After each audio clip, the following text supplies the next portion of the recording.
Today's date is July 20th, 2025. We're having an Israeli-Palestinian federal government simulation. We are proposing a third independent federal government for the people of Israel and Palestine, independent from the Israeli government and the Palestinian government, separate from those governments that will be elected by the people of Israel and Palestine together, regardless of whether the Israeli or the Palestinian governments support it or not. We are proposing a system of government based on a constitution, common constitution for the entire area of Israel-Palestine, based on separation between government and religion. So that's separation from government and religion, and separation from the Israeli and the Palestinian governments. With 300 parliament members, Palestinians and Israelis in 300 districts, who will elect 300 parliament members, and the whole area of Israel-Palestine will elect president and vice president, one Palestinian, one Israeli, who will rotate in 2 years. Our constitution is available at ipconfederation.org. If you go to ipconfederation.org, you can you can go to the constitution, but if you want to read it in Hebrew or English or Arabic, scroll down a little bit so you can see it in English, Hebrew, and Arabic. I'm going to click English to show you where to find the Constitution in English. And this is it.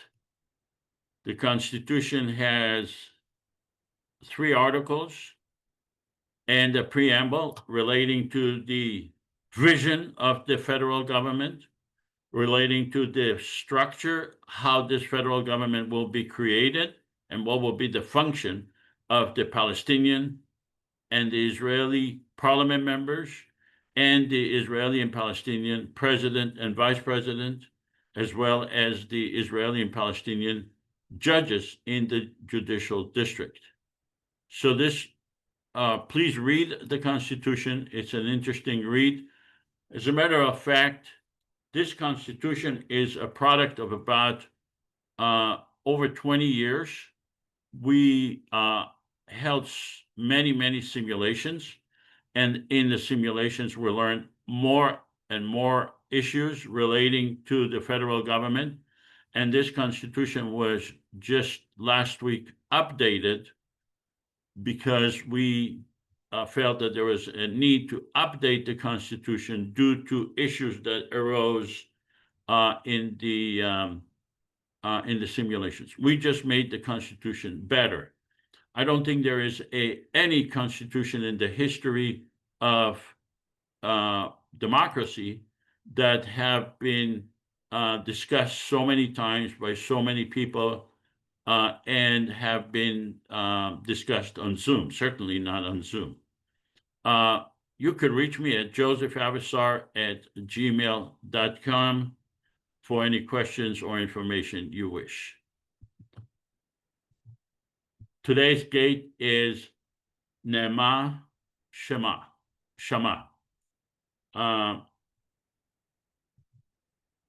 Nima is a Palestinian active member of Democracy and Federalism Hub, an organization dedicated to conflict transformation. Through this role, she engages in initiatives that foster dialogue, empathy, and practical strategies for peace building in divided communities. Passionate about bridging divides and creating spaces for mutual understanding, she combines her analytical mindset with a strong ethical foundation to contribute to a more just and peaceful world. Nima Shama is a graduate of Near East University, NEU, where she pursued a unique interdisciplinary path, earning degree in philosophy with a concentration in analytical chemistry. Her academic background reflects deep commitment to both critical thinking and scientific inquiry, a rare blend that fuels her work in complex problem solving and social transformation. I met with Nima this last week, and we discussed what issues to be part of the legislation that we will be discussing in the simulation today. On August 3rd, we will have Dr. Ishak Calderon Adizes. He is a renowned management expert and founder of the Adizes Institute.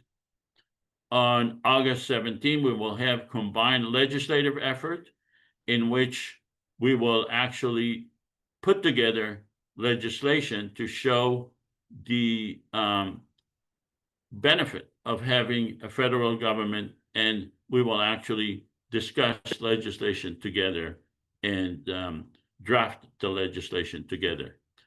On August 31st, we will have Ronit Chitayat Kashi, who is an anti-Zionist Israeli of Iraqi descent. We are conducting a simulation. It's not a lecture. We are demonstrating how a federal government could thread the needle. It means that the federal government could pass legislation that would be acceptable politically and practically to the people of Israel and Palestine and to their governments and to the governments of the world. This conflict is not only about Israel-Palestine. It has huge political implications worldwide, and we will demonstrate how a federal government will be acceptable to the governments of Israel and Palestine because it will pass legislation that benefits their people. Please ask questions in this simulation. Like I said, this is not a lecture, it's a simulation. Your questions will help us explain the concept that we are proposing better. Nasir, I think he's here. Yes, I'm here, Joseph. Hi, Nasir. He will be monitoring the chat and will be translating any comments to questions, because many people just write comments, and we will try to translate those into questions. This is a 2-minute video that explains the concept of a federal government. The conflict between Israelis and Palestinians has endured for generations. And instead of time healing the wounds, it's only caused the anger to fester and the violence to grow. But what if there was a way to alleviate the tension? Something that may not outright solve every problem, but at least create a forum that encourages a peaceful compromise. Welcome to the Israeli-Palestinian Confederation, a common third government between the Israeli and Palestinian citizens, specifically designed to foster peace, tolerance, and economic prosperity between the two nations. Here's how it works. First off, both Israel and Palestine will keep their respective governments. Israel's Knesset and the Palestinian National Authority will remain unchanged. The Israeli-Palestinian Confederation, IPC, will be a third entity acting as a unifying agent between the two. The IPC will comprise 300 parliament members elected from 300 districts in Israel, the West Bank, and Gaza. Above them will preside a president and vice president, one Israeli and one Palestinian. In order for the IPC to pass a law, it will require a 55% majority from its Israeli representatives, as well as a 55% majority from its Palestinian representatives, thereby preventing either side from monopolizing the legislature. Of course, the IPC won't undermine the political power of either the Israeli or the Palestinian government. At any time, Israel or Palestine may veto a law passed by the IPC. If neither side vetoes, the law is passed. And the two nations are another step closer to resolution. Please help us make this a reality. The Israeli-Palestinian Confederation. We might speak different languages, but we all mean the same thing. Before I forget, Nima wanted an opportunity to speak about her organization. When we are done with the simulation, I will give her as much time as she wants to talk about her organization. And if I forget to do so, Nasir, please remind me to give Nima that opportunity before we go to question and answer. Pre-simulation survey. Do you support a common confederation government for the people of Israel, the West Bank, and Gaza that will coexist with Israeli and Palestinian governments? Please vote now. All of you, if you can, please vote. Do you support the federal government?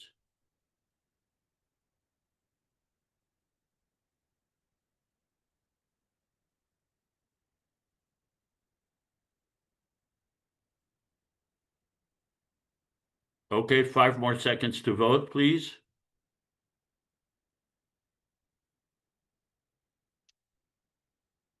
Publish the vote.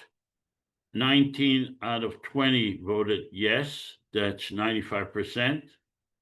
And 1 out of 20 voted no, that's 5%. And we will compare that to the survey we will conduct at the end of the simulation. Confederation and federal governments exist worldwide to address specific conflicts. Some governments refer to themselves as federal governments, while others use the term confederation. Definitions are not fixed and evolve with changing realities. In the context of Israel-Palestine, the IPC defines confederation and federation as a shared government for the people of Israel and Palestine, guided by democratic principles outlined in the IPC Constitution, which can be found at ipconfederation.org. So this is the heart of the simulation. For the purpose of conducting the simulation, we have to make assumptions. And these are the assumptions that we have to make in order to go forward. Once those assumptions are made, we are pretending that we already created the federal government, that we have a parliament and president, and then we'll move on as if those assumptions have been met.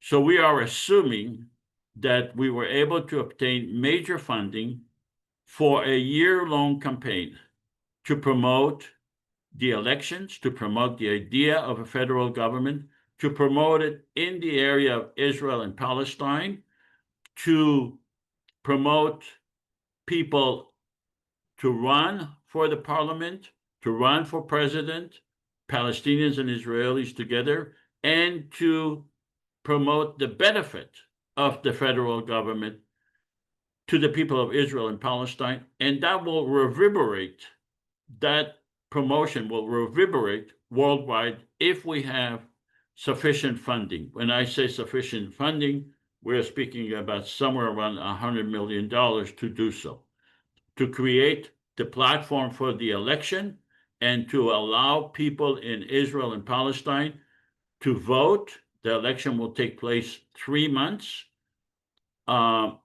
Palestinians and Israelis will be able to use their computers, their phones, their friends' computers and friends' phones, go to library, public computers to vote. 14 million people, with the exclusion of children, will be given the opportunity to vote, regardless of their religion, ethnicity, or gender, in the area that includes Gaza, the West Bank, and Israel. We will also have to assume, for the purpose of this simulation, that 5 million people actually voted. So the whole thing is, we're saying, what if we were able to reach all of these assumptions and make them a reality? If we are able to get 5 million people to vote, 3 million Palestinians have voted and 2 million Israelis have voted. What if we were able to elect a president with 1.5 million votes?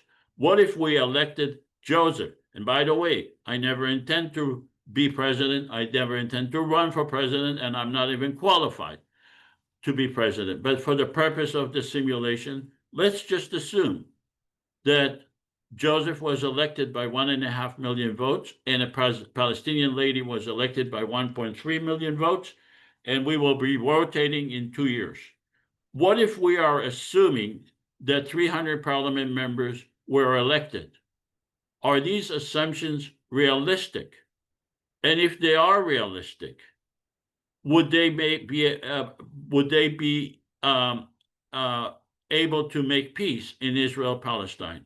The 300 parliament members representing 300 districts, each district is 47,000 people. So before I go to Nima, do you, the audience, have any questions regarding these assumptions? Joseph, there's a few questions here. Hano, for example, he's asking that being that there's a 301 member district, it would imply, does this necessarily lead to a two-party system like that in the United States? I would say that doesn't necessarily could happen. I think that in both Palestinian and Israeli societies, they have a more multi sort of ideology. I don't know if that could happen like it's in the United States. The Constitution does not discuss parties at all. Parties are private organizations. They evolve during the existence of the federal government. We are not precluding that possibility that there will be parties. We're not excluding the possibility that the parties would be for Palestinians and Israelis together. Yeah. But part of the Constitution, there is no provisions for parties. It's not part of a Constitution, and it's not part of probably any Constitution. Also, I don't also see like why it would be a two-party system versus like say like multiple parties. I'm not sure how that would happen. The other question here is from Rebecca. I'm going to answer your second question first. Will diaspora, including refugees communities, be represented? I think that you've discussed this before, that one of the conditions to participate in the election and to be a member is people who actually live in the country now. But that doesn't mean that the governments of Israel and Palestine would be not representative. They represent their people. So if Palestine, the state of Palestine, who would be part of this confederation, its own government would be able to have an immigration policy, or say, for example, be able to represent Palestinians abroad. So as far as the confederation, it's for people that live in the country now. Correct. This is not a Palestinian government. It is not an Israeli government. It's a government for the people of Israel and Palestine who reside in Israel, the West Bank, and Gaza. The Israeli government could expand their voting rights to whoever they want worldwide, and so would the Palestinian governments can expand their voting rights. Right now, the Israeli and the Palestinian governments restrict their voting rights to people who reside in Israel or Palestine. We are not the government of Israel or the government of Palestine. We are the government of Israel, Palestine together, and therefore Palestinians and Israelis who reside in that area and are citizens of either Israel or Palestine will be the only people who will be able to vote. Any other questions? I would say we can move these questions to the general discussion. I think we can move on. Yeah. All right, then let's go to our guest, Nima. Yes. Do you have any questions regarding these assumptions or comments regarding these assumptions? First of all, good evening for everyone, and thank you all for joining us today. Yeah, I have two questions. Question number one, that you said that the election gonna be online via computers and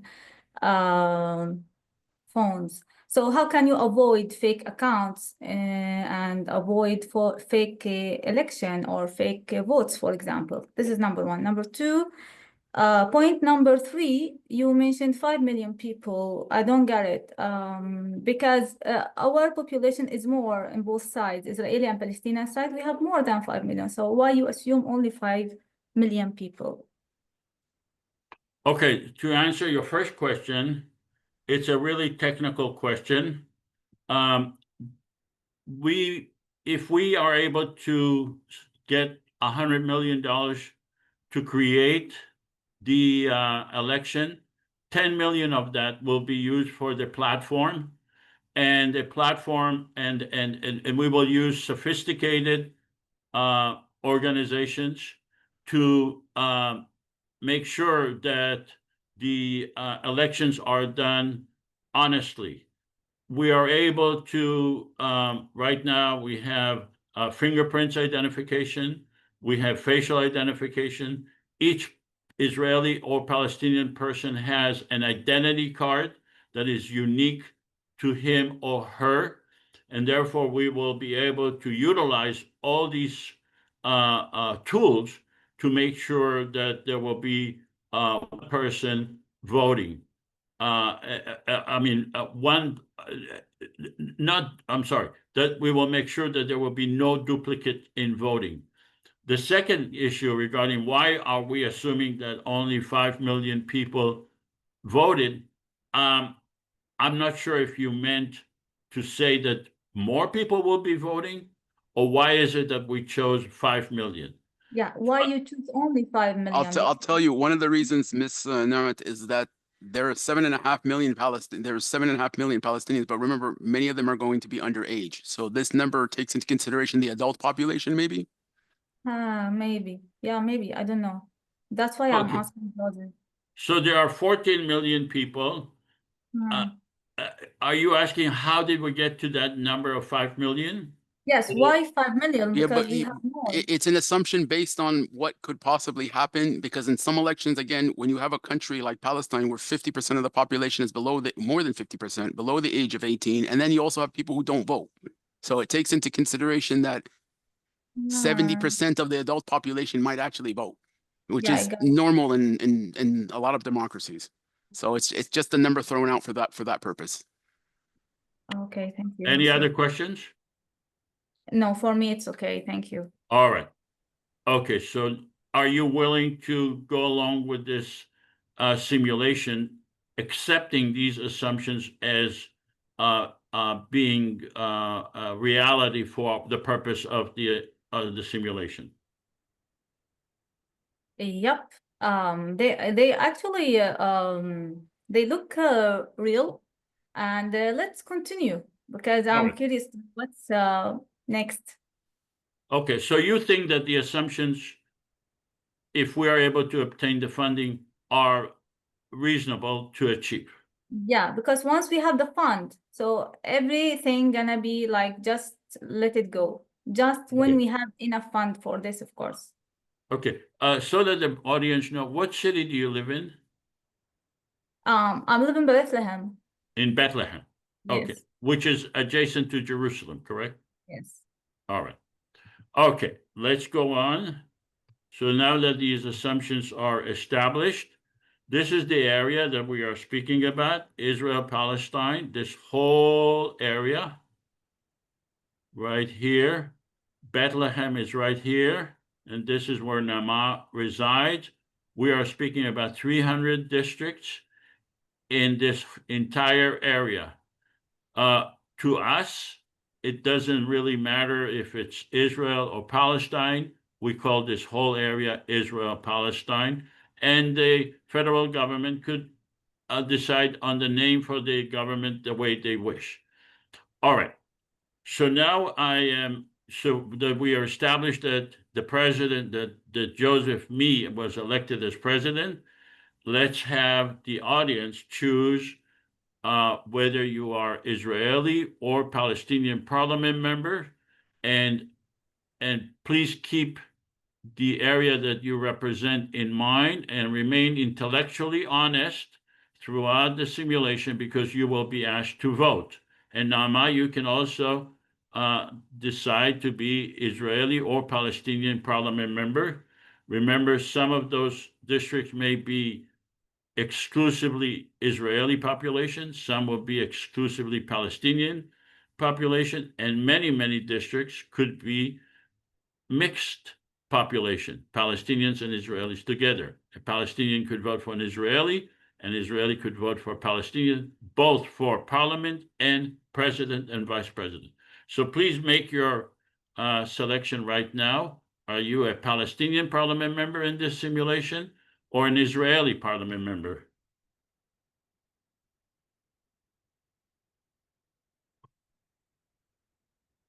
So that you know, I am not able to vote. I do not vote. And Dan is not able to vote. We do not vote. We are running the simulation. Okay. And by the way, I am also playing president, and the president is separate from the parliament, so therefore I'm not even allowed constitutionally to vote within the parliament because I'm not a parliament member. All right, so now we have 12 Palestinian parliament members, 52%, and we have 11 Israeli parliament members, 48%. That's a nice number, and we will proceed with that throughout the simulation.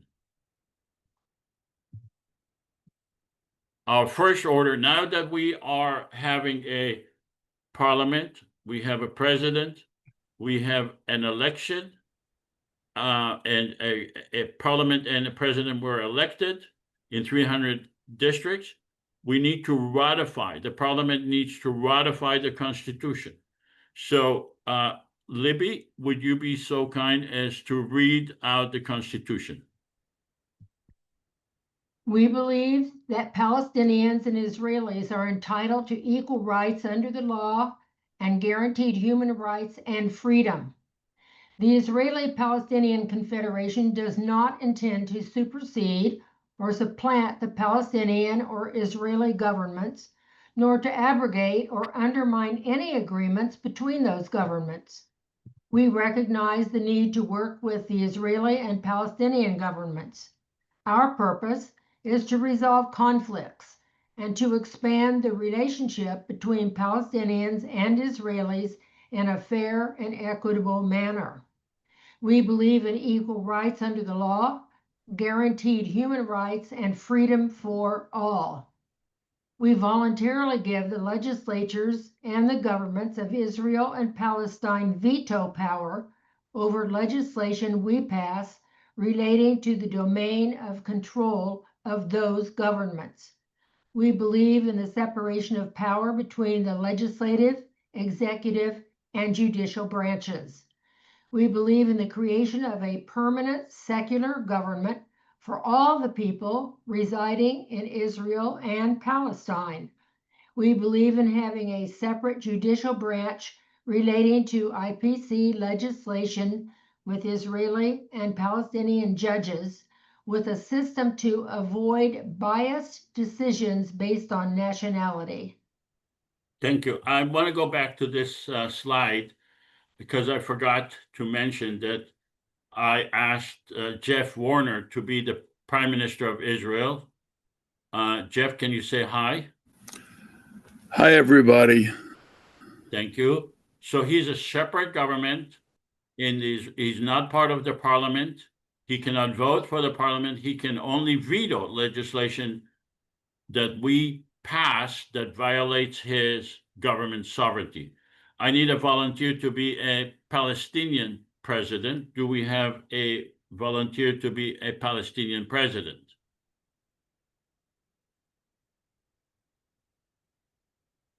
Nima, are you willing to be the Yes, president of Palestine? just want to give the chance for the audience. If there is Okay. nobody, so I will. All right. شلون ذهب؟ Oh, Sean will be the Palestinian president. Sean Zar. Okay, terrific. Okay, great. Nama, are you a parliament member? Yes. Okay. What area do you represent? Let me tell you about the Palestinian side. What is your Palestine- district? Are you the district of Bethlehem? Bethlehem or Jerusalem or mixed? What do you think? I have no problem actually. Okay, so you are in a mixed district of Bethlehem and Jerusalem. Because they are very close. 60% of your constituents are Palestinians and 40% of them are Israelis. Okay? Right.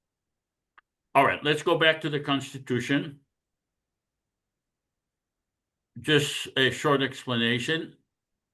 We do not intend to undermine the Israeli or the Palestinian governments, and we honor any agreements that they make between themselves. Constitutionally, we are required to honor their agreements.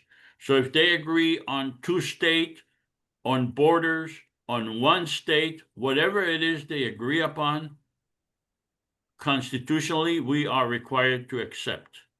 We also give them a veto power if we pass legislation that violates their sovereignty. Does anyone have any questions regarding the Constitution?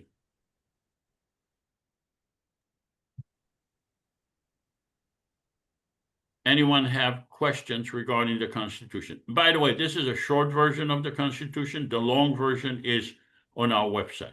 All right, hearing no questions. Nimat, Yes. do you have questions or comments Actually, regarding the I have Constitution? one. I don't get it for point 5. You mentioned the freedom. What type of freedom? I don't get it. Do you mean the freedom of movement that the Israeli can go to Hebron, for example, or the Palestinian can go to Haifa, for example? So will you please just explain human rights and freedom for all, point 5? Well, there is no need to explain. The federal government will accept this framework of freedom as the framework for legislation. And it will be up to the parliament to interpret what the word freedom means. In order for them to interpret it in the Constitution only gives them the framework. So if they pass legislation, then if the legislation violates the Constitution, then they go back to what it says in the Constitution. So the Constitution is the framework for the work that has to be done by the parliament. It's not up to me, Joseph, to make decisions what freedom means. It's up to the parliament to decide based on legislative process what freedom means. So when you mention human rights, you said, like, I can understand that it includes dignity and democracy, or also the parliament will decide about that. Correct. This is the general framework that we accept as a general framework of reference. So if someone passes legislation that you as a parliament member think violates the Constitution, then you have the right to point that out to them or to your other parliament members and demand that the legislation will conform to the Constitution. And you also have the right to go to the Supreme Court of the federal government and point out that specific legislation violates the IPC Constitution. Yes, I got it. Many thanks. Any other questions? No, thank you. Okay, but any other audience member have questions? All right. Let's then ratify the Constitution. In order to remain parliament members, all Palestinian and Israelis must ratify the Constitution. Let's have Palestinian parliament members first. Please ratify the Constitution. If you do not ratify it, you're expelled, and the person next to you or received the second number of votes in your district will be sworn in. Palestinians, please vote. Do you support the Constitution?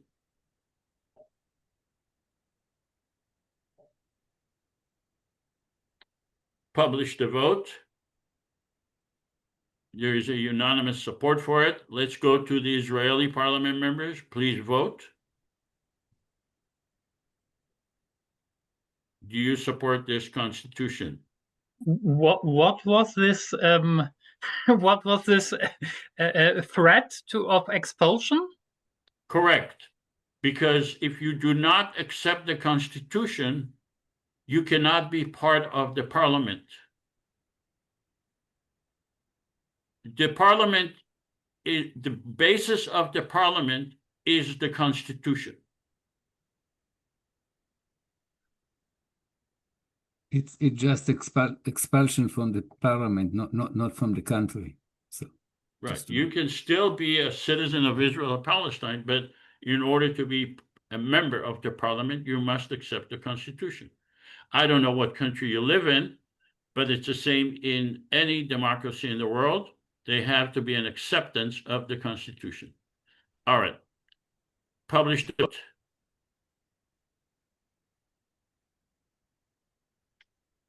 Okay, there is unanimous acceptance of the Constitution by both sides.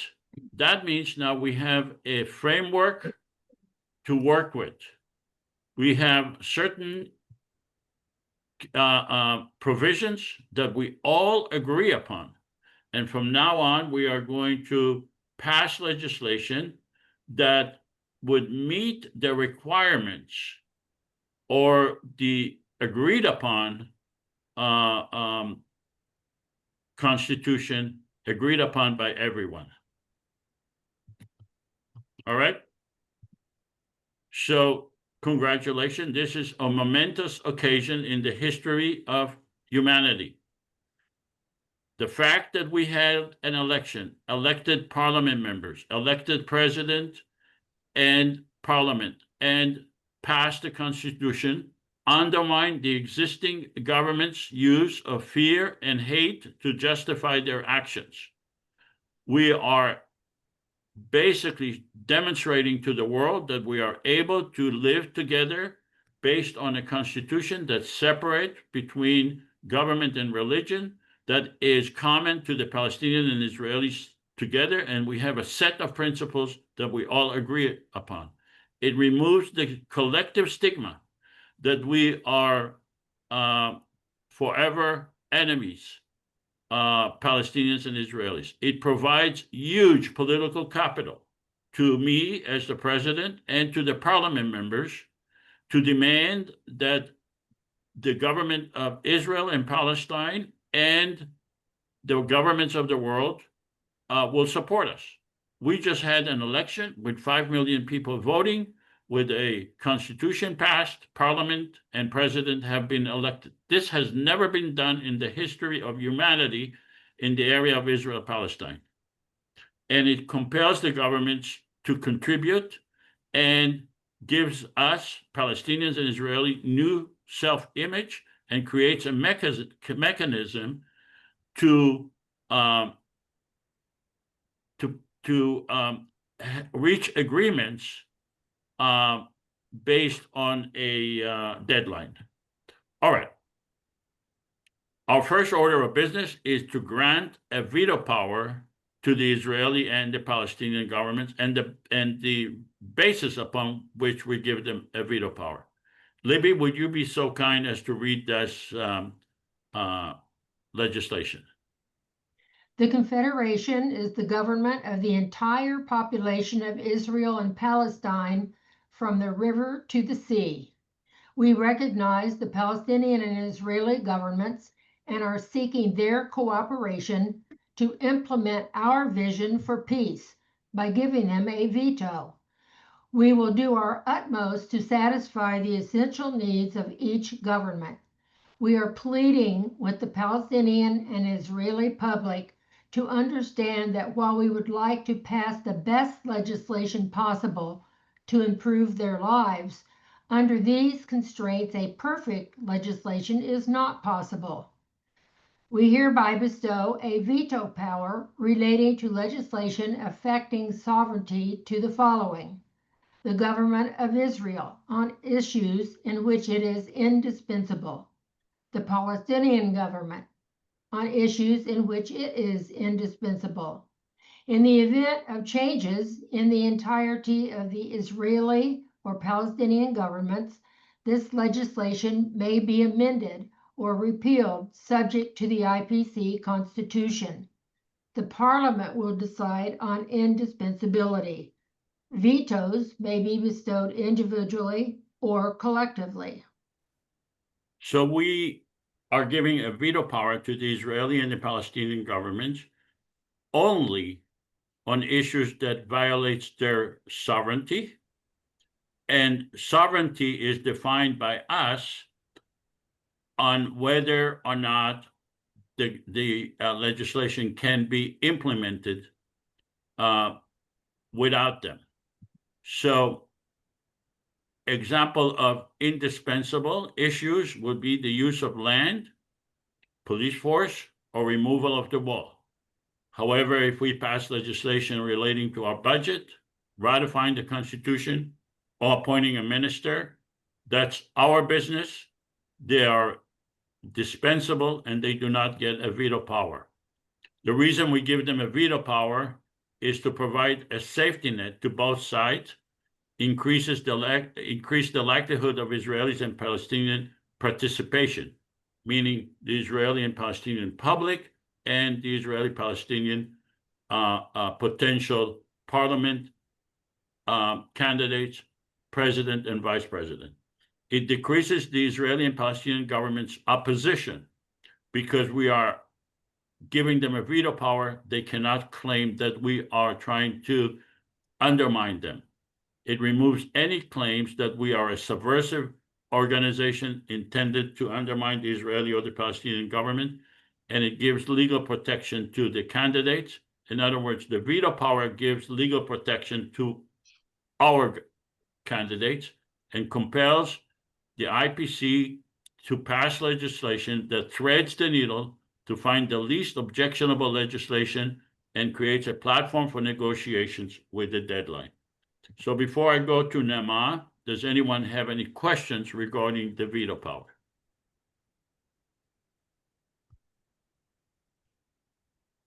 Okay, hearing no questions, let's go to Nima. Do you have any questions or comments regarding granting the veto power? Yes, just actually, I'm curious to know how does the IPC provide safety for both sides, Israeli and Palestinian? Well, by having both Palestinians and Israelis in the parliament as equal, it would require both of them to pass legislation that is acceptable to both sides, and it gives a veto power to the Israeli and the Palestinian government. So therefore, when we pass legislation, it has to benefit the people of Israel and Palestine. Otherwise, it cannot benefit one side or another, and we can pass legislation based on a grand view of the whole area, based on political legitimacy.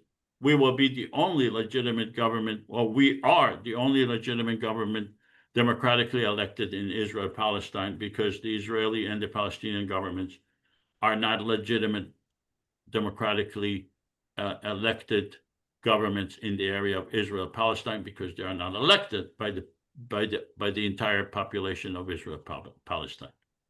Yes, I see. But I'm just like thinking and imagine once they have the veto, for example, what about if we have some laws that are acceptable from most people? So what does the action of the IPC in this situation? Are you asking what will happen if they veto the legislation? Yes, if we have if we have some laws that are acceptable by most people, for example. And so just tell me, how does this helps you as Can I the answer, government? Joseph? Yeah, go ahead. So, Nimat, I also had a lot of issues with this in the beginning, because it's a matter of especially when you're on the servant, you getting served side of the UN with the veto power that the United States has. And Sure. after a while, when you watch the simulation, you're going to see how it works. Sometimes we initiate legislation that Israel or Palestine will outright reject. It'll be vetoed. So what it forces us to do is to reformulate so that it will be acceptable to both sides. So there's two elements here. One is that it protects the sovereignty of each state so that it doesn't feel like it's being dominated by the Confederation. And it also forces us to make legislation that will be acceptable to both sides for the sake of moving forward.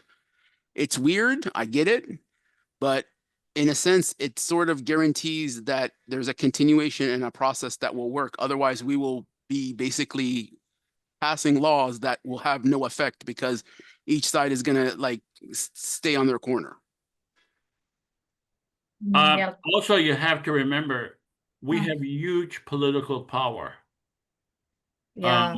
Good fund. Because Okay. we are elected Mhm. by the people of Israel and Palestine. We are the only democratically elected government. So we have huge political power, and that power we can use to pressure the Israeli and the Palestinian governments to think twice before they veto. And we can pressure whenever we see that their veto is really not based on the benefit of our people. We are the government of our people. And if they're using it for their own political internal gamesmanship, we have the power to call them upon that. Right. It seems they're not like it's not an easy mission actually, but it makes sense. Thank you. All right. Okay, so let's go to the Palestinian parliament members. Please vote on this legislation. Palestinian parliament members, do you support giving a veto power to the Palestinian and the Israeli governments?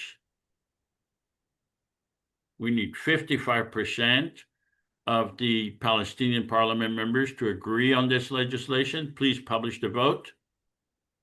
89% of the Palestinian parliament members agreed on this legislation. Let's go to the Israeli parliament members. Israeli parliament members, do you support giving a veto power to the Israeli and the Palestinian governments? We need 55% of the Israeli parliament members.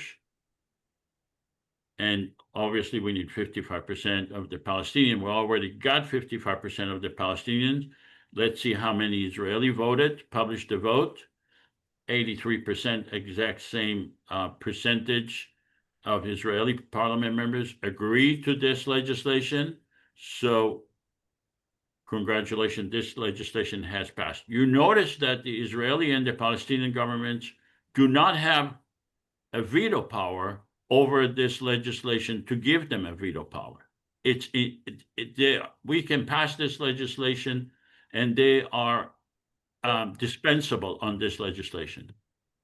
All right, let's go to our first order of business. Just to remind you that this simulation is making the assumption that the parliament has already deliberated on the legislation. We will actually be deliberating, I believe, on August 17, but at this time, just make this assumption that we have deliberated.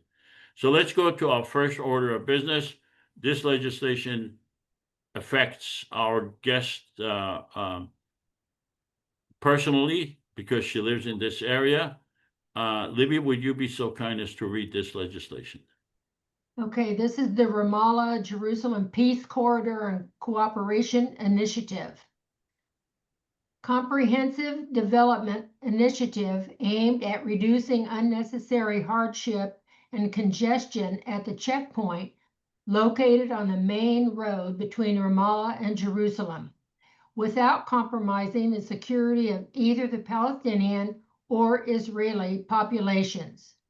So expansion of checkpoint infrastructure, increase the number of entrances and exits to facilitate smoother and more efficient movement for both Palestinians and Israelis, and then fast track lanes. Establish dedicated fast lanes for frequent travelers to reduce wait times and improve daily commute efficiency. Education and commercial zone. Transform the surrounding area into a shared education and commercial zone to foster cooperation, economic growth, and mutual benefit. Construction of a joint hospital. Build a state-of-the-art medical complex, including a dedicated children's hospital to serve both Palestinian and Israeli populations. Joint administration. The area shall be administered by the Israeli-Palestinian Confederation in close coordination with both the Israeli and Palestinian authorities. This legislation is hereby submitted for review to the Israeli and Palestinian governments. Each of these entities is granted veto power, which may be exercised within 60 days from the date of submission. All right, so this is an example of a legislation that the Israeli and the Palestinian governments are indispensable. We want to improve the lives of Palestinians and Israelis who go through the Ramallah-Jerusalem corridor, also known as Kalandia. I went through that area many times. It's very difficult to go through that area. Does anyone have any questions relating to this legislation before we go to Nimat and before we submit it to for voting and veto? Hopefully no veto. I just want to always mention, because this is the most sensitive legislation, whenever it mentions the Kalandia checkpoint, which my house is very close to, that just for your information, when people vote on this, know that between the Kalandia checkpoint, between Ramallah and the Kalandia checkpoint and the neighborhoods of East Jerusalem, with city that I'm from is from called Beit Hanina, there are absolutely not one home that belongs to Jews or a Jewish neighborhood. You can argue that Atarot is an industrial zone, it's there, but these checkpoints don't separate Israel from Palestine. They separate Palestinians from other Palestinians. So just the fact that we are saying to like legitimize them or make them smoother is very harsh for Palestinians to accept. So you should take that into consideration, that these checkpoints should be, you can say, move them to areas that were controlled by Israel or Israeli neighborhoods, but these come in between Palestinian neighborhoods. They don't come between Israel and Palestinian neighborhoods. Well, as the president, I would like to assure you that our goal is to remove all checkpoints and to remove the walls in the West Bank and Gaza. This is my goal while I am president and while I am vice president, and I can assure you that my Palestinian vice president is in close coordination with me to achieve that goal. We see that goal as a priority. Any questions regarding this legislation? Okay, let's go to the Nimat. Do you have any comments or questions regarding this legislation? No, actually, I have a comment that this is really a very sensitive situation, and this issue is like a short image of what's happening and going on in the West Bank. So if I'm in Bethlehem, I want to go to Hebron at the same point. We have many checkpoints. To Ramallah, the same point. And I need long day to go and come, that the Palestinians are suffer. And like Mr. Nasir said, they are separated Palestinians from each other, wasting time. Even if there is no, imagine, if there is no checkpoint, there is a gate, and the gate is closed, and they are controlled by the Israel soldiers, for example. So most of the ways to go to Hebron, to Ramallah, any city around, they have many checkpoints and many gates that are closed. So Palestinians are really suffer to go to another city, even to work. They don't think about how to work or what to work. They only think, which road shall I take? Is there any shortcut? How many or how much shall I pay for the taxi? How many taxis shall I take? Sometimes it should be take one taxi, but because of the checkpoints, 3, 4 taxis you need to take. So it's really a very critical situation. Hope it's gonna end very soon. That's it. Thank you, Nima. Let's have the Palestinian parliament members please vote on this legislation. Palestinian parliament members. We need 55% of the Palestinian parliament members.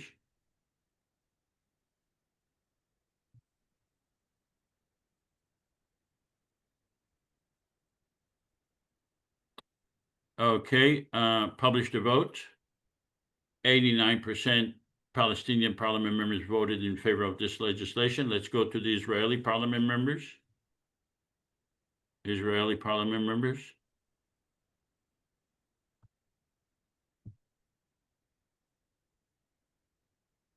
We need 55% of the Israeli parliament members to agree with the Palestinian parliament members. We already have an agreement, acceptance by the Palestinian parliament members.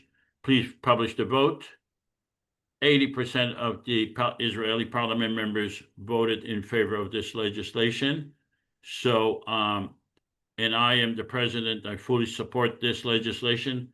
Let's go to the president of Palestine.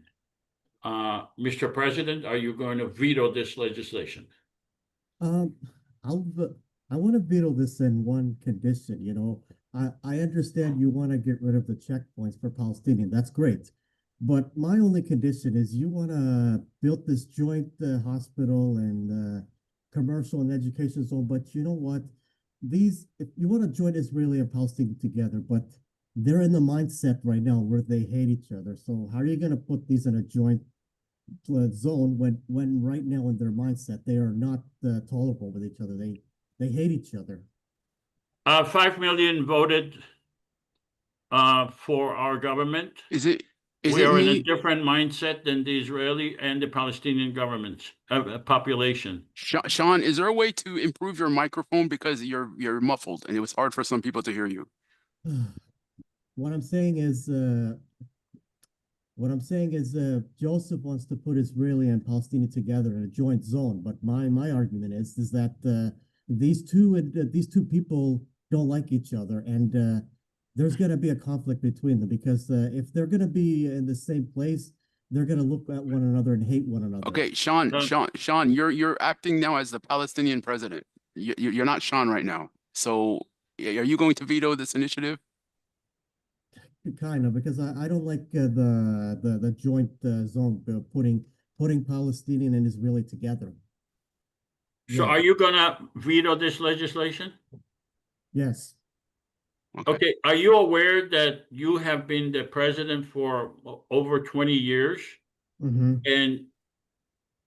And these checkpoints have not been removed under your tenure? You want the Palestinians, people in Ramallah and Bethlehem, to continue to suffer? You don't want to improve their lives? No, I do want to improve their lives, but I don't. But you have to answer for your failure to remove those checkpoints. But I think Sean's idea about the joint economic zones is almost, I mean, Sean, you do understand that before October 7th, 30% of the employment force in the West Bank was employed in Israel or by Israel companies operating in the West Bank.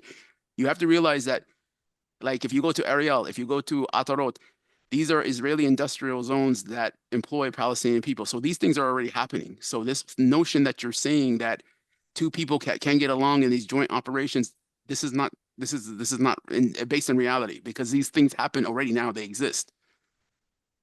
Okay, but all I'm saying is about those extreme right wing, and this is what afraid of? This has nothing to do with your fears. We are a separate, independent government, and we will have our own police force. And I suggest that you reconsider your veto, because your veto is harming both the Palestinian and the Israeli people. And quite frankly, you may be dispensable on this. By all means, I can reconsider it and not veto it, but I'm still All right. it's not the greatest, but okay. Okay. So you removed your veto, correct? Yes. All right. Let's go to the Israeli Prime Minister. Mr. Prime Minister, are you going to veto this legislation?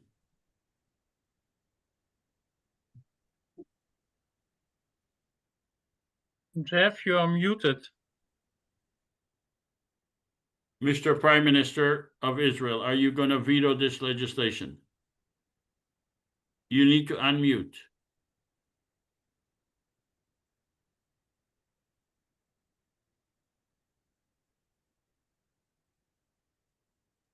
Prime Minister of Israel. I don't see Jeff here. Where is he? Oh, here he is. Let me ask him to unmute. Mr. Prime Minister of Israel, are you going to veto this legislation?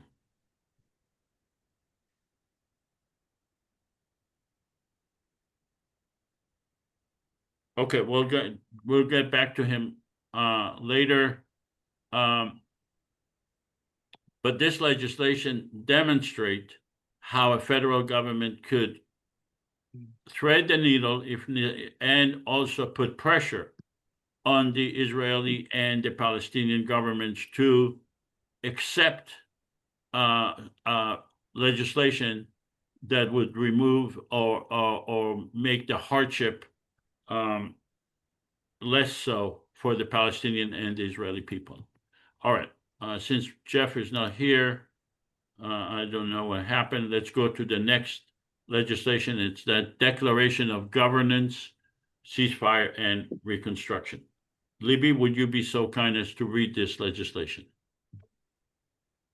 The destinies of the Israeli and Palestinian peoples are inseparably linked, and only a unified government can restore peace and stability. The IPC declares an immediate and unconditional ceasefire and demands the immediate release and return of all political prisoners in both Israel and Palestine, on the understanding that persons responsible for war crimes on both sides shall be held accountable.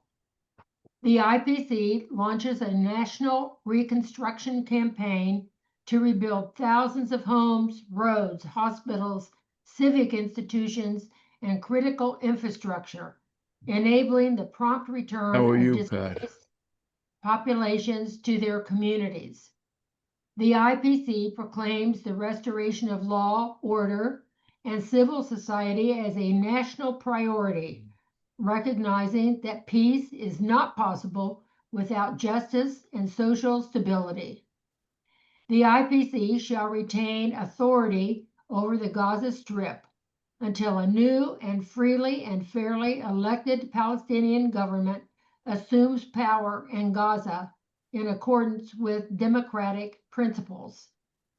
All legislative, executive, and judicial decisions related to Gaza shall be enacted by the full IPC government under the IPC Constitution. The IPC calls upon the international community, including the governments of Israel and Palestine, to provide a $50 billion grant to fund this urgent reconstruction and reconciliation effort. The governments of Israel and Palestine are given a veto power over this legislation. All right, so this legislation shows the ability of the IPC to be a useful player and to move forward, both in terms of ceasefire and rebuilding, basically what the government of Israel and Palestine were not able to do and are still not able to do, but a common federal government, because of its political power in the area of Israel, Palestine, and worldwide, especially in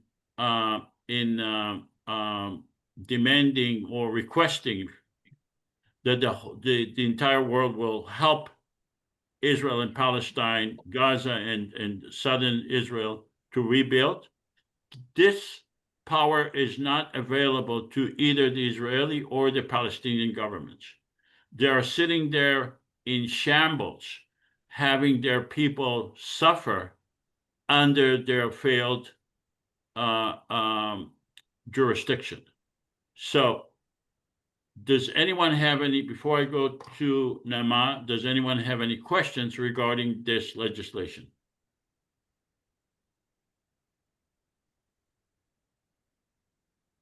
Okay, hearing no questions.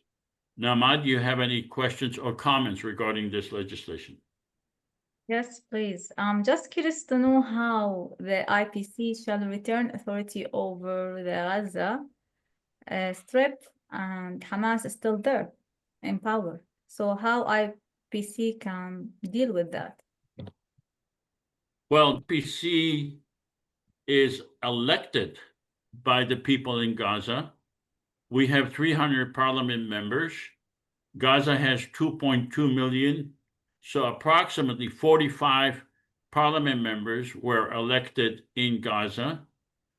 We are a democracy that includes the whole area, including Gaza. And we have the legitimacy in Gaza, plus we will have the funding to help rebuild Gaza and to gain the support of the people in Gaza and southern Israel, even though the Hamas is still there. We have the legitimacy, the democratic legitimacy in Israel, Palestine, and we will condition our assistance on all the governments, including the Israeli and the Hamas governments, giving us the necessary leeway to act in Gaza based on our constitution. Great. So also you have a plan to protect people in Gaza if they said, okay, no, we don't want, or they vote for like, they don't want Hamas anymore to be in power. So you have a plan to make them feel safe, because it's not easy actually. Many people, they're afraid to tell their opinion about Hamas in power. Well, we don't have yet a police force, but we believe that the power comes from legitimacy. When the people in Israel, in Gaza specifically, when they see our ability to rebuild Gaza, when they see that our power comes from parliament members in Gaza that they can communicate with on a daily basis, and the fact that they voted for them, that will give us legitimacy both in Gaza and in Israel. Not only the government of in Hamas in Gaza has power, and so is the Israeli government in Gaza and in Israel have power. Our plan is to make that power as less as possible and not legitimate, to garner our support from the people, not from guns and not by having people being forced to do certain things because of physical power. Our power is legitimacy, and that would disintegrate the power of Hamas and the Israeli governments. Yes. Also, I have another question, if you please, that I'm really wondering what is the IPC position on people who are responsible for the war crimes? Is there any action? Well, our jurisdiction regarding is only based on the Constitution. So everything that we do would require 55% of the Palestinian and 55% of the Israeli parliament members, and our judicial power is limited to the Constitution. So we have limited power in terms of holding war crimes, but we have a lot of power in terms of referring those that have committed war crimes to other jurisdictions. Joseph, thank you. All right, I see, Jeff, are you back here?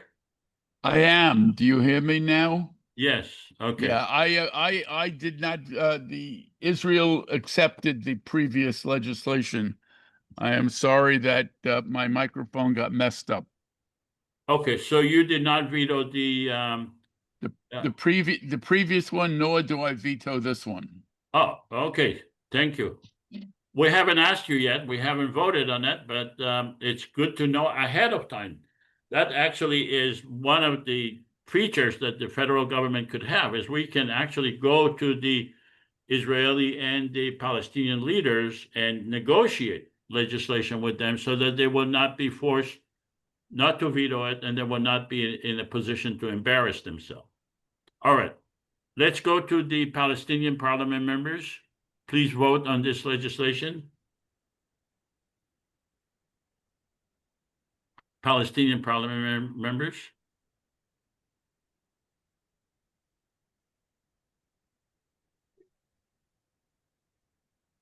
Publish the vote. We need 55% of the Palestinian parliament members. We got 100% of them.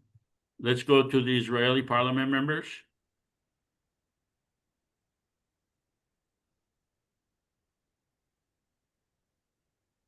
We need 55% of the Israeli parliament members to vote yes on this legislation. Publish the votes. 78%, so it's more than 55%. We already heard from the Israeli Prime Minister that he's not going to veto this legislation. Let's go to the... I in fact would like to say not only will Israel not veto it, but it encourages it, and we already do almost all of these things. Well, that's very well. Thank you. That's so you agree to the ceasefire and you agree to the exchange of Who's speaking here? Is that the Prime Minister? Because that doesn't sound like the Prime Minister.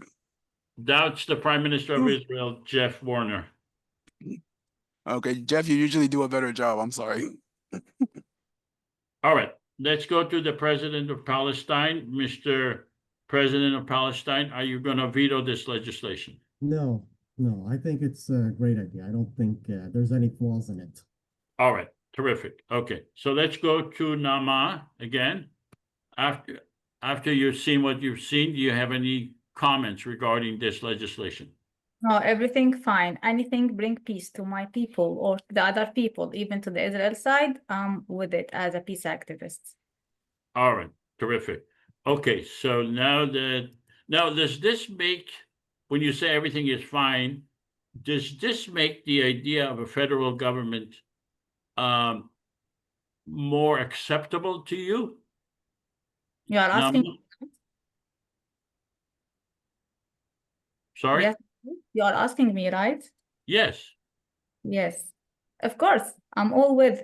Actually, you know, when you introduced me, I'm a member in the Federalism, Democracy and Federalism Hub. So with applying a new political solution in order to solve the Palestinian-Israel conflict. So federalism seems one of these new political approach. So why not? Let's try to apply it. All right. Okay, let's have a post-simulation survey. After participating in the simulation, do you support a common federal government?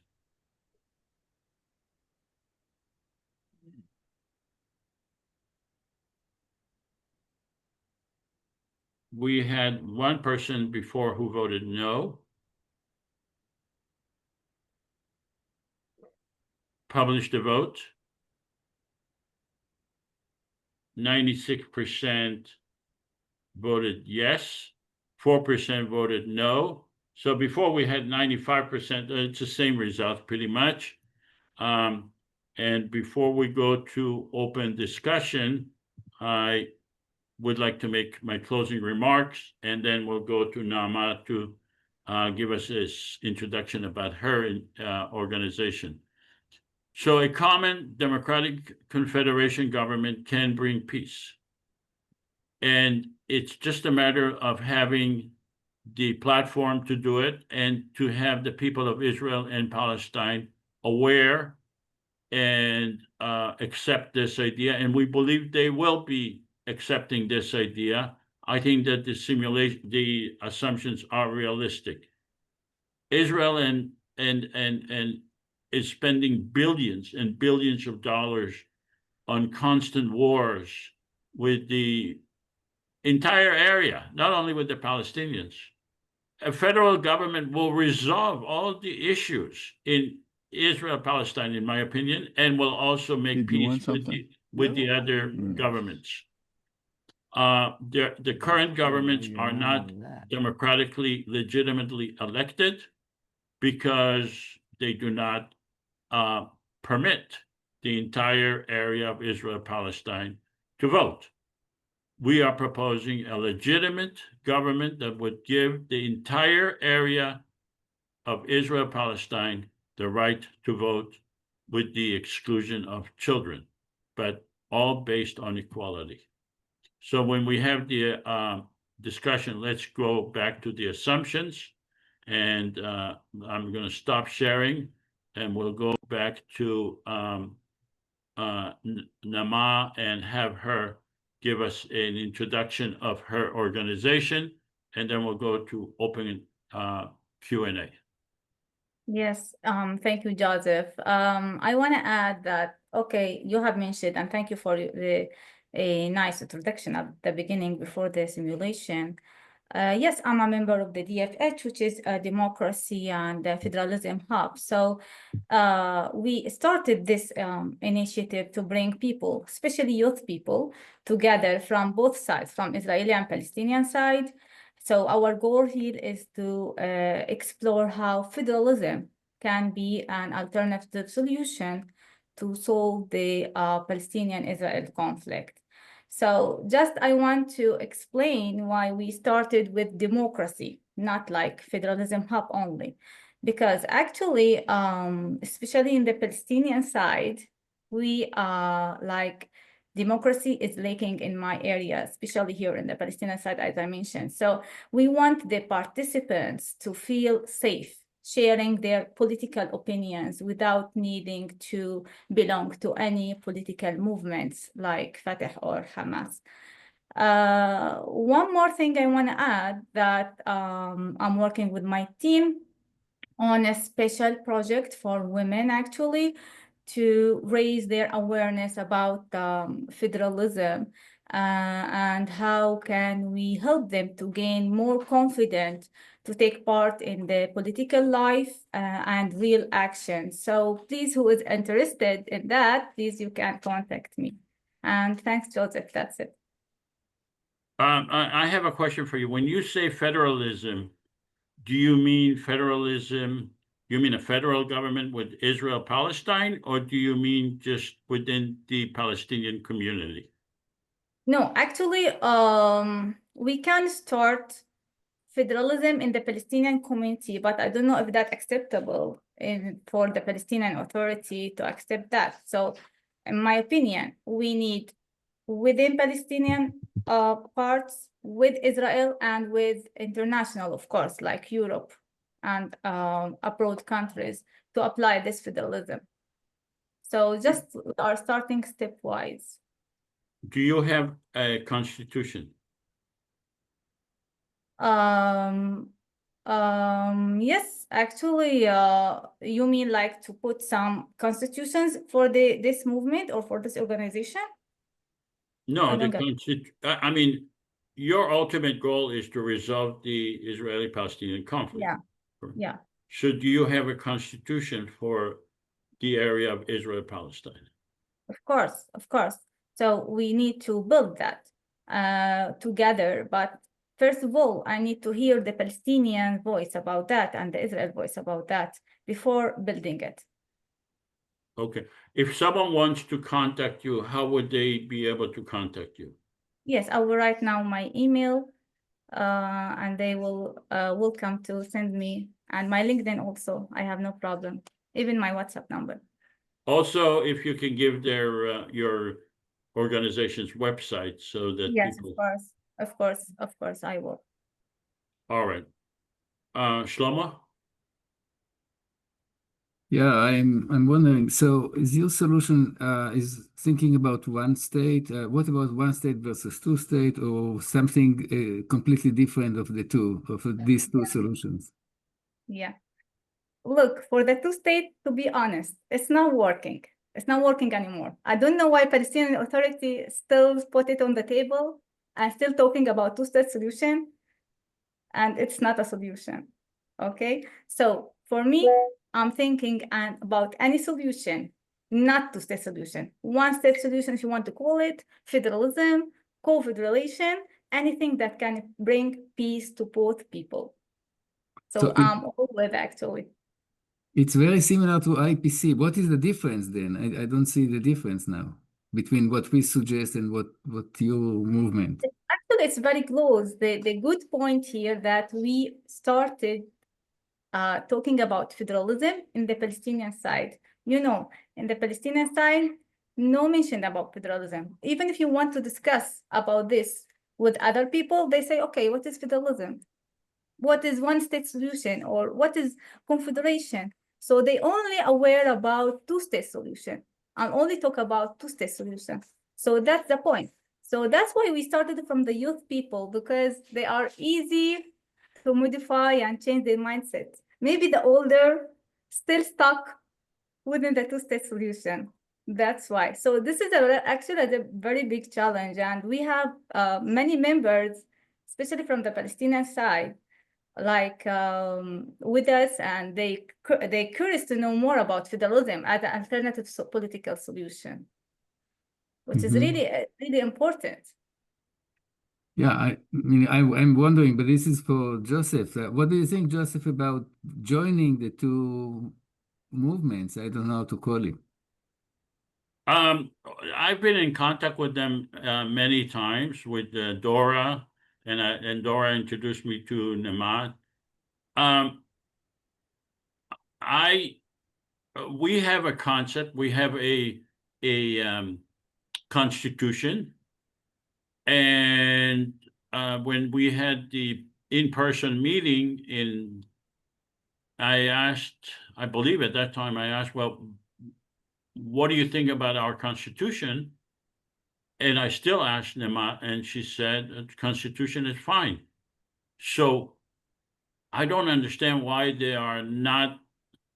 Well, I actually had a meeting with on Zoom with their organization, and I felt that they are more comfortable with a vague terminology, federalism, but when it comes to the specific plan that we have, they are, and here Dora will speak about it.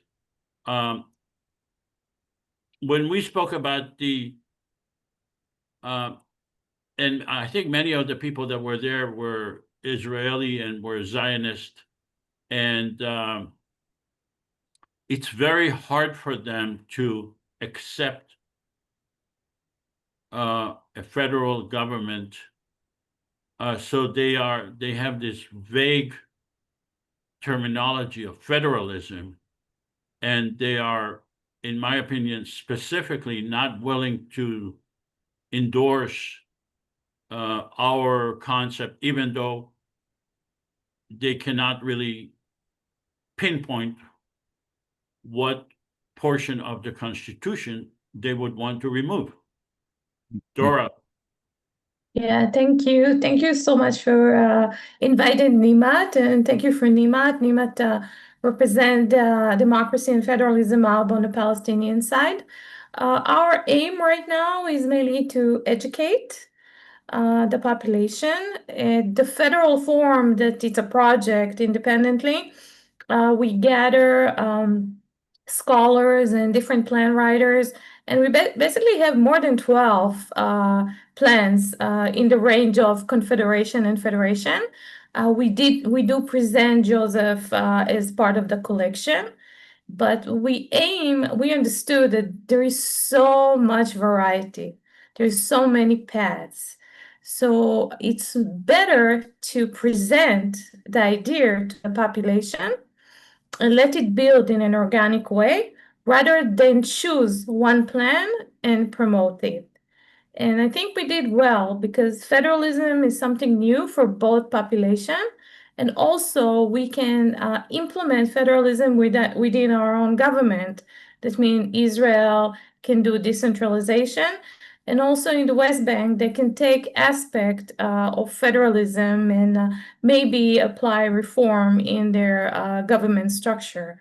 So for us, it's more important to educate, bring the ideas forward, and also create an impact because we do want to create leadership that will choose a path. And Nimat and I are building the Women Project, that we want to educate women about democracy and federalism, and also encourage them to write their own plan from a gender perspective, because most plans today are being written by men.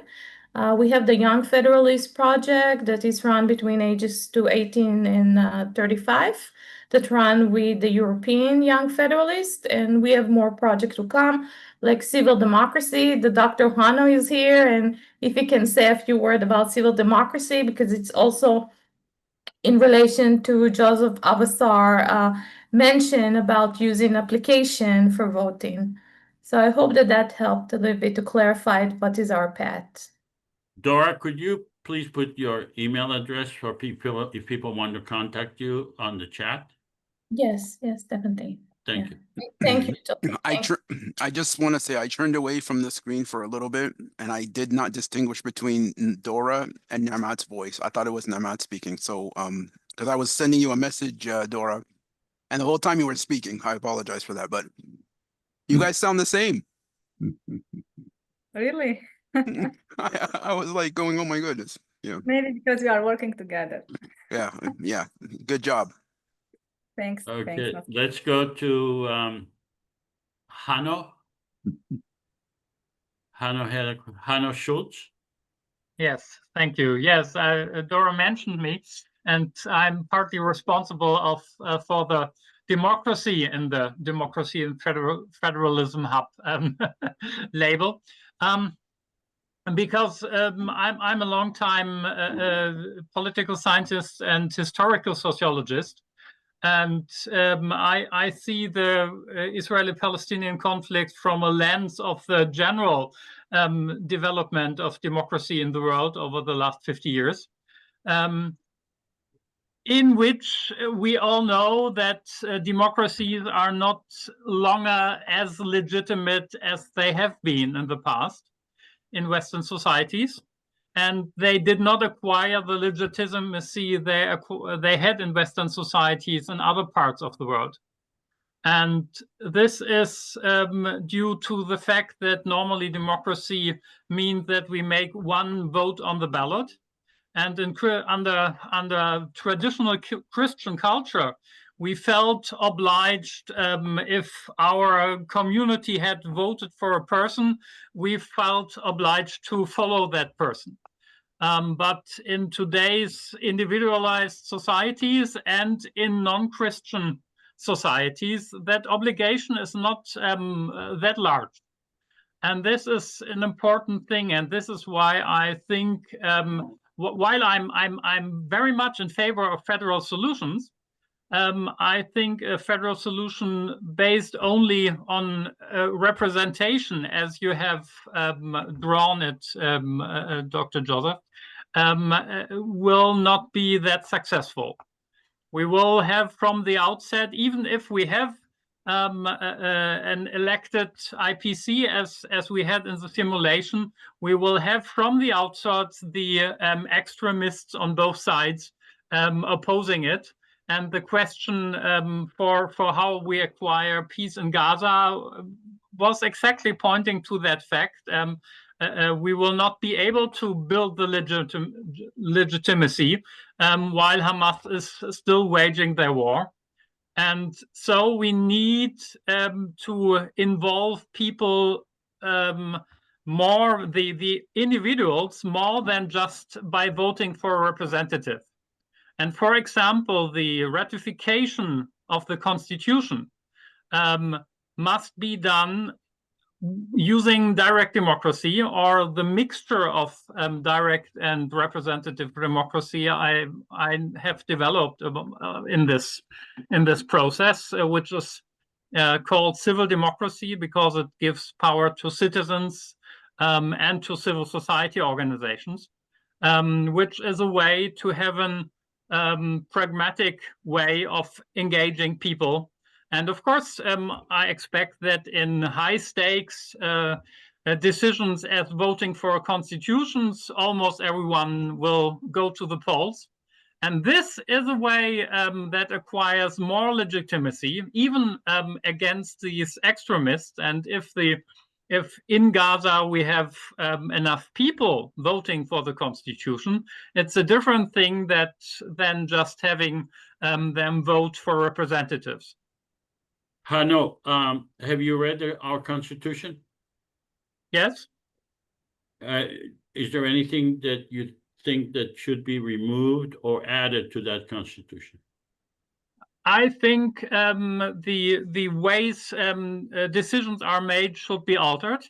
I have not at the moment at present a specific way to alter them, but yes, I would propose changes. I can send them to you later if you give me some time. I cannot present them here at the moment. So are you saying that the ratification of the Constitution should be made by the people, not by the parliament? Yes. Can you give me an example of a country where the ratification of the Constitution was made by the people? Switzerland. Switzerland ratified the Constitution by the people? Yes. Okay. What about in the United States? Who ratified the Constitution?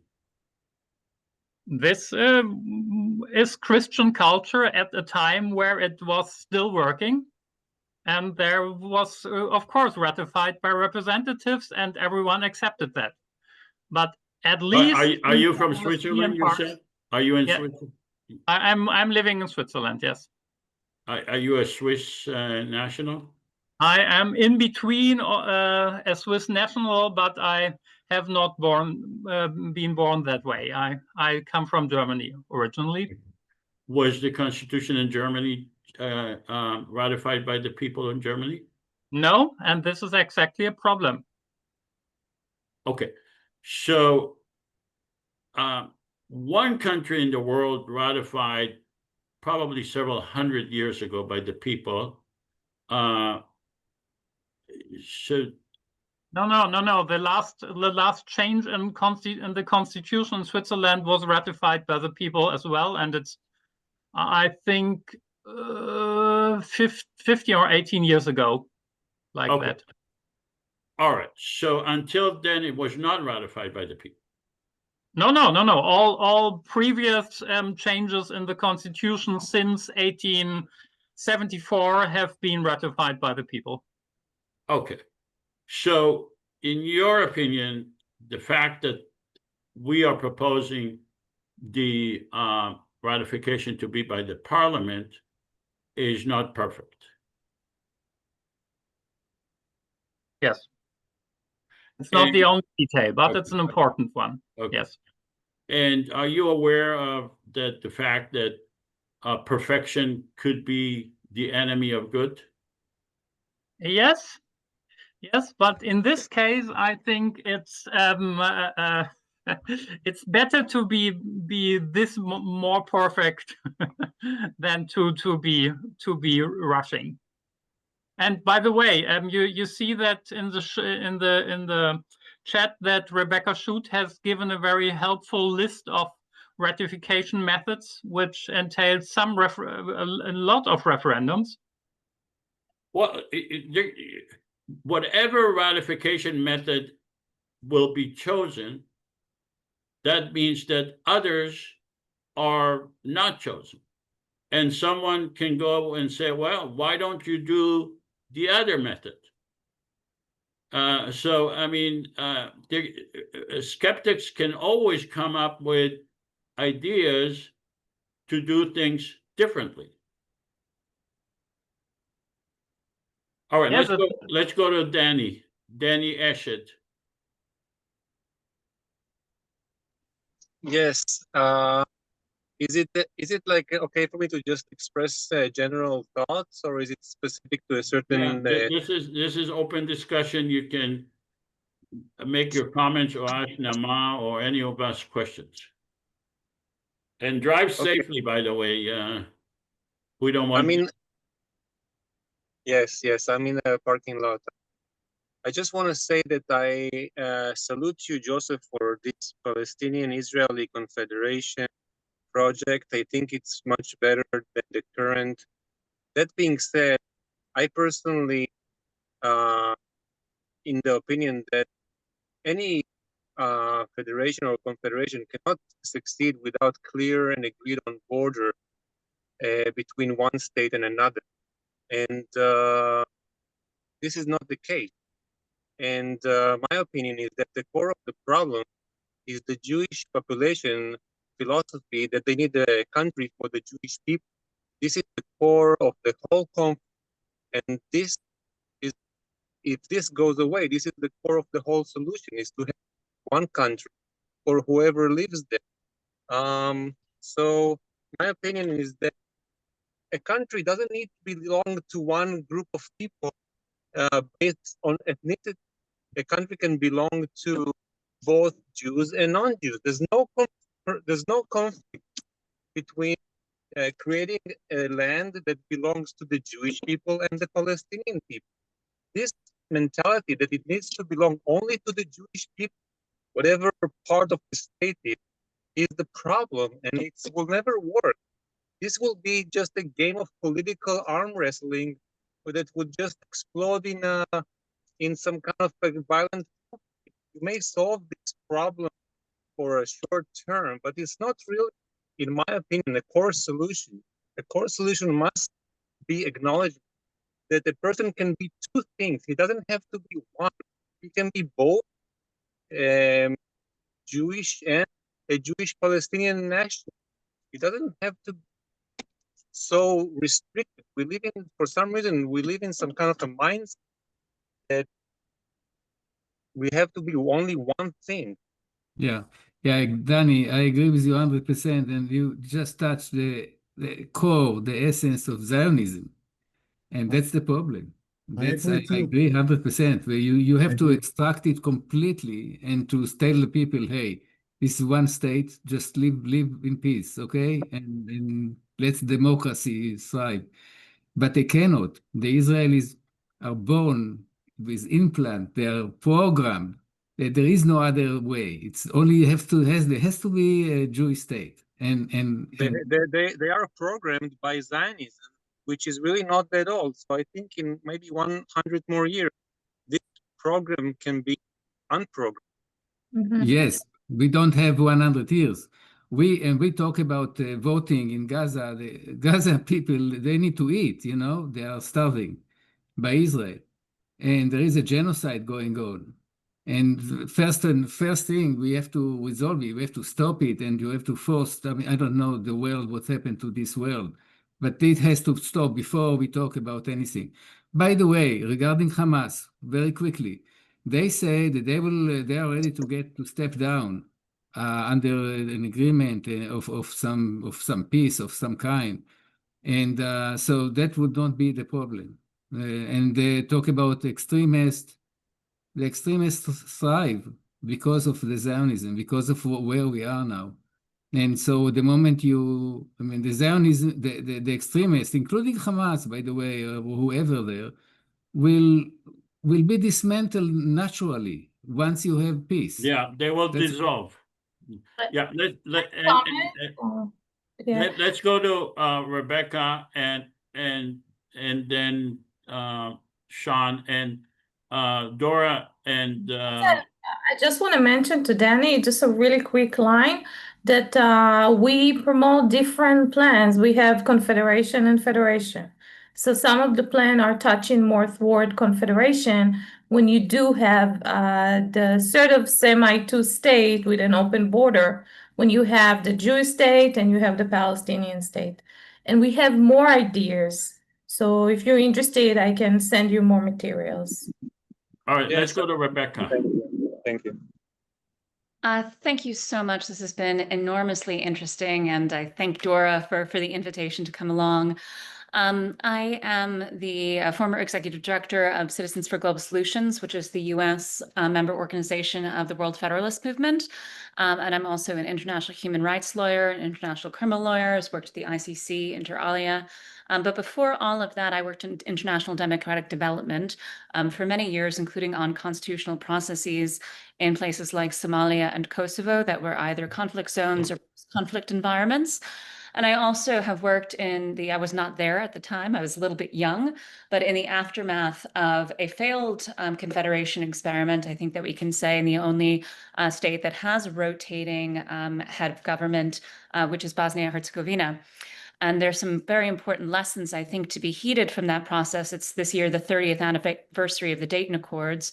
And while they were no doubt successful in ending the conflict, they were, I think, as is widely agreed, entirely unsuccessful in building what comes next, building a functioning government, and in fact have led to entrenched ethnic divisions, paralysis, and rampant corruption. And so what are we doing differently? Patty Ashdown, the former high representative, said that Dayton stopped the war, but it didn't start the country. And I think there is the acknowledgement that peace was chosen over democracy, over justice. And so the fact that the assumption that these go hand in hand on their own, I don't think is borne out by examples.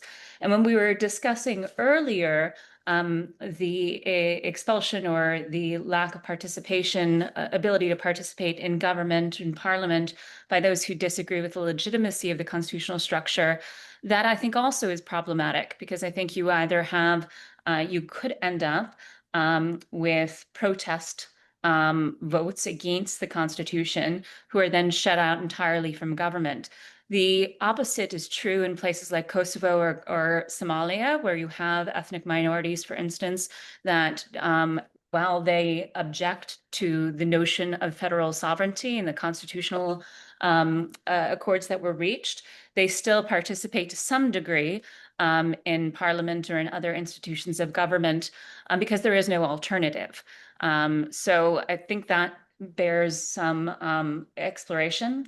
And then in terms of this notion of whether or not ratification is made on a popular basis by Parliament or a hybrid model, I was also the author of a manual for the Carter Center on Human Rights in Constitutional Negotiations. So not the content of the Constitution, but before you even get there. And what we've agreed upon, I think, is widely accepted by human rights scholars, is without widespread public participation in I called it the invisible step of constitutional negotiations, everything that's been done basically up to this point, it's very, very difficult to get buy-in and legitimacy, especially in a contested environment thereafter. So kind of once the genie is out of the bottle and you're presenting a constitutional draft, even in draft form as a fait accompli, you risk alienating some key constituencies. So thank you again, and I'm sorry for taking up. Rebecca, what did you, I couldn't understand from your presentation, what's your thought on what we presented? Beyond the content of the Constitution, I would say that to me, a couple flags are number one, the ratification process. Number two, I didn't discuss the veto, but the veto, which I think could lead to paralysis. Number three, the notion of those who disagree with the constitutional process being barred from running for elected government. So those are the red flags that I personally would raise, but not insurmountable. And certainly, I think engaging in a discussion like this is absolutely indispensable. So thank you for making the time. But again, I think that you're confusing inability to introduce a referendum or an amendment or something with that. We're not saying accept the Constitution as it is, and therefore there has to be means to change the Constitution. And in every democratic country in the world, the Constitution is there, but it is allowed to be amended, just like you had, the amendments done with the U.S. Constitution and things like that. So then the notion is not accept it as it is or get out, but accept it as the parameters of the framework to work within and introduce legislation that changes it to how you feel it should be better. I don't think I'm confusing those points. I recognize the possibility of amendment, but taking the United States as an example, since you invoke it, we see exactly how difficult that amendment process is. I don't know if this is in the draft, but one potential addition to consider that's been used in places like Timor-Leste and other post-conflict environments is a sunset clause to the Constitution, where the process of revisitation is baked into the system, as opposed to relying on amendment processes that can be difficult to achieve political consensus around. And then a lot of my comments in the chat also were about implementation, which may seem quotidian in light of the larger considerations and the need for a cessation of hostilities, but are ultimately where the rubber hits the road. And so, for example, I was interested in what mechanisms there are for coordination between the confederated government, the two governments of Israel and Palestine, respectively, municipal governments, and international forces. And even on something like an infrastructural project or what could be seen as an administrative or operational issue, without really powerful, and with civil society and other stakeholders, I should add as well, without really contemplating some of those questions of coordination and cooperation at the outset, I think we run the risk of turning into a Bosnia situation where you have the highest per capita spending in the world on government, and yet not a functioning government for any citizen of any of the three entities, and also just rampant corruption at every level and redundancy. So I would say thinking about those questions sooner rather than later behooves everybody. All right, thank you. I have a question Sean? to you, Rebecca. Well, you say the democracy over peace over democracy. Without peace, there is no democracy. Without democracy, there is still peace, and better peace without democracy than anything else. So peace is number one. So now, yeah, and then you have a problem. I agree with all of this corruption and all of these states and all of these ethnicities. But first of all, peace. We need also. And I was gonna say, to be honest with you, from a Palestinian perspective, with people who have family and lands and homes on the land, democracy and the intricacies of democracy come secondary to peace and being able to live and provide for your family and live without fear of being murdered or killed or invaded or having your home seized and demolished. If you told me right now, here's a Palestinian authority that is corrupt, that is oppressive, versus an Israeli occupation that may come in and bulldoze your home and throw you in jail, I'm going to choose the Palestinian corrupt government. Yeah, because this is the choices we have. So you have to look at it from this perspective. I understand. Let's go to Sean. Joseph, just one question, if I want to change gear a bit. For the IPC, we're collecting monies, but are we collecting monies from, like, if we need money to keep this organization going, are we taking money from the Israeli and the Palestinian government? No, collecting government- currently we do not. Because honestly, if Israel gives us money to support our organization, they can you know they can do They can influence bribe us. Yeah. they The can whole bribe us. idea That's- is that it has to be independent and separate from the Israeli and the Palestinian governments. like collecting money sure will create corruption even in the IPC because if Well, you- that was one of the questions that I had for Dora and for Nama. I think you said that there are about 12 organizations that support federal government. And my question to you is, are any of them support federal governments or confederation governments that would not be created by the Israeli and the Palestinian governments, that would be independent of the Israeli and the Palestinian governments? Yeah, actually, no, you're the only one. I know Phil is here. Phil, if you want to make any comments about what we do in the federal forum, just to broaden the rainbow of opportunity that we present. Okay, yeah, I can happy to step in. I'll answer Shlomo's question first, which was right back and it's connected to this. He asked if there was a possibility of the IPC and the DFH, the Democracy and Federalism Hub, joining forces. And the answer should be yes, because the whole idea of the Federal Forum and the DFH, which now embraces it with federalism and democracy and all sorts of plans for moving forward to create more hope, more education, as Dora said, to get these ideas out there, to get people thinking about them, the more we start working together, the better.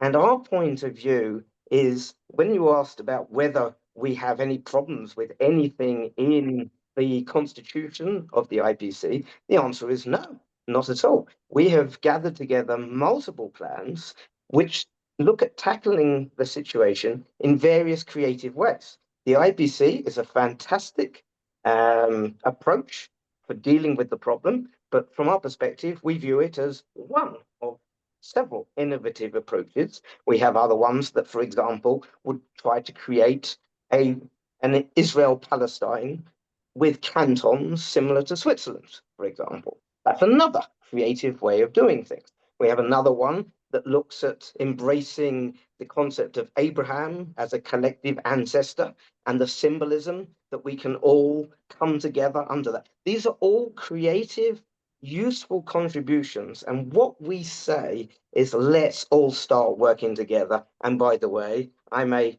very active peace builder, and the same goes for different peace building organizations. The sooner we start all working together for greater collective impact, the more likely we are to bring peace to this very troubled land. So, in answer to your very specific question, I don't think we have any other plan that does exactly as you say, create a totally separate, independent government, and that is a wonderful innovation that the IPC has pioneered.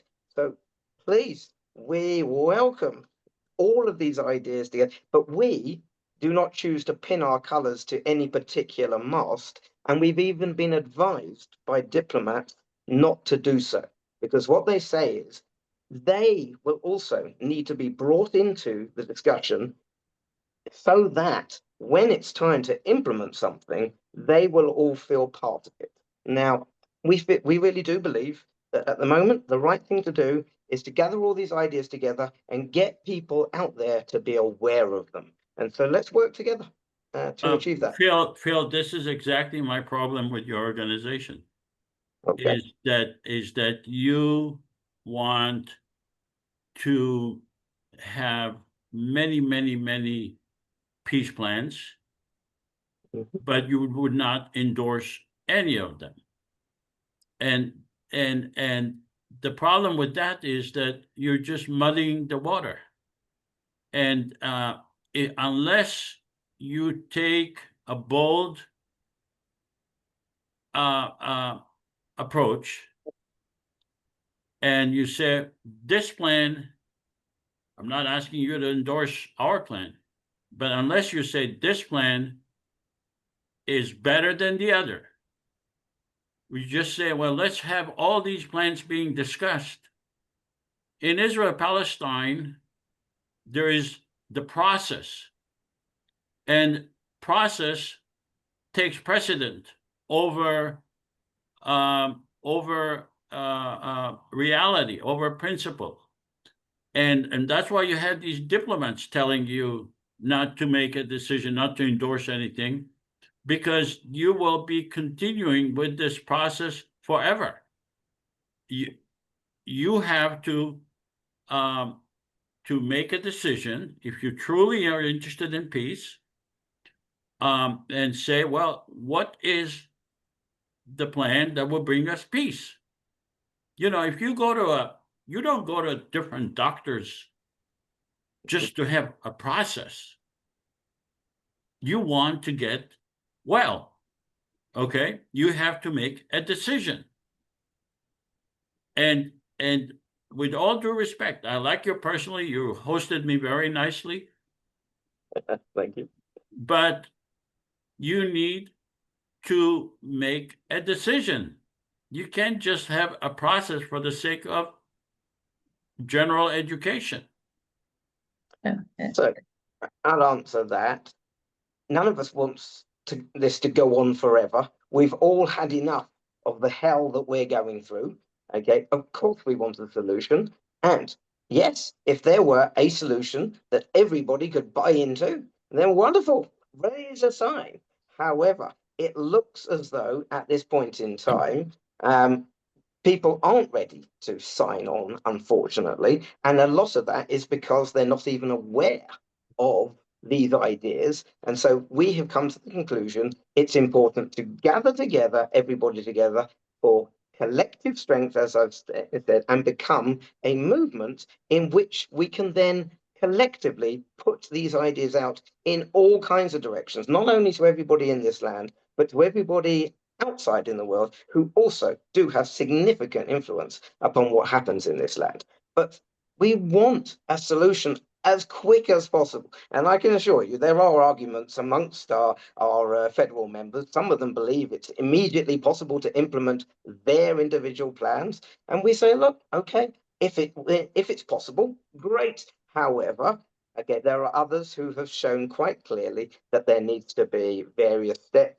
of, at the very least, education and understanding of how this might work, and possibly reconciliation and all sorts of concrete steps to change the reality on the ground for the better. And I would like to say that I'm very impressed with the legislation that you now include in your simulations. They do seem to be very pragmatic and constructive kinds of legislation these days. I've attended your simulations across the years, and I see a significant improvement in that.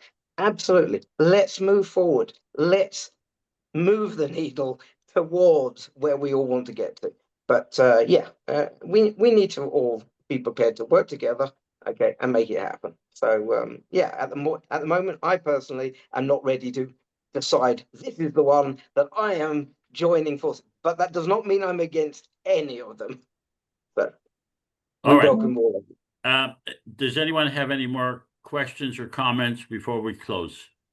I want to make a comment that Raquel is here, and Raquel is one of our interns, and she actually experienced the learning about federalism, about the Israeli-Palestinian conflict. So if you can say a few words, because you wrote something really nice, and it's important because you are from the outside. So please. Yeah, for sure. For me, being an intern, like I was vaguely familiar with federalism, but throughout the process, I've been learning much more, and especially since Democracy and Federalism Hub, it's an education hub, and as Nimat mentioned, not very many Palestinians are aware of federalism or confederation as a concept. I think presenting one plan as the right way to go to somebody that doesn't know anything it's hard because you could be assuming that they will agree with everything. And when they are exposed to a variety of different approaches, it's easier to say, oh, well, then how can I fit into this? Like I agree with these things. Oh, maybe I agree with this one more. And